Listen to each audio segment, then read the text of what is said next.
Ensuite, quelle est la taille de cette sphère d'attention, de conscience de soi? Et encore une fois, de nouveau, règle de nombre pi vous indique bien qu'il n'y a pas de limitation de taille pour une conscience qui est là et qui existe et qui est infinie, quoi. Ok? Et la magie du nombre pi, c'est que le nombre pi est infini aussi. Vous pouvez y aller, vous pouvez continuer. Et donc le cercle, vous pouvez l'agrandir à l'infini, le rapetisser à l'infini, peu importe en fait. Et de toute façon, en plus, quand vous n'avez pas de référentiel extérieur, la taille de ce cercle n'a pas d'importance quelque part. Ok? Et alors, là c'est un espèce d'exercice de l'esprit que je me suis imaginé. C'est le premier jeu de cette conscience infinie avec elle-même. Donc imaginez-vous que vous êtes un cercle, vous vous étendez à l'infini. Ok?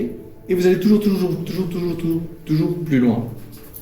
À un moment donné, imaginez que vous n'arrivez plus à distribuer votre conscience de façon à avoir conscience de tout le cercle et que ce cercle, il se tord, il se touche en un point et à ce moment-là, la conscience, elle se dit « Je viens de toucher quelque chose à l'extérieur de moi. » Vous comprenez ou pas?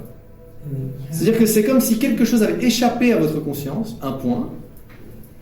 C'est comme si vous vous touchiez vous-même. Hein, donc comme si le cercle se tordait comme ça, se touchait à un point. Et d'un côté, c'est un cercle qui a l'impression de toucher un point, mais de l'autre côté, c'est aussi un cercle qui a l'impression de toucher un point. Ok?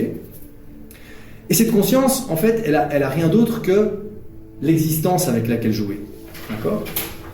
Elle peut soit se dire, ce point, ça existe, ou ça n'existe pas. C'est-à-dire, c'est moi ou c'est pas moi. C'est le tout premier jeu qu'elle peut jouer. Et Bernardo Kastrup en parle aussi. Pour justifier le fait que nous existons ici et qu'on n'est pas unifiés, il faut bien que cette conscience se dissocie. Et le phénomène de dissociation, est-ce que vous savez ce que c'est? Donc c'est un phénomène clinique, hein, c'est-à-dire que vous avez des personnes qui ont en eux deux ou plusieurs personnalités qui n'ont pas conscience l'une de l'autre, mais vraiment ils n'ont pas la même mémoire, elles n'ont rien. Parfois, il y en a qui ont des maladies et d'autres qui n'en ont pas. Enfin bref, c'est des trucs très très très bizarres. C'est les personnalités multiples. Les personnalités multiples. Mais ce qui est vraiment étrange, c'est qu'effectivement, quand vous basculez, les personnalités n'ont pas la même mémoire, n'ont pas la même expérience, n'ont pas la même personnalité, rien.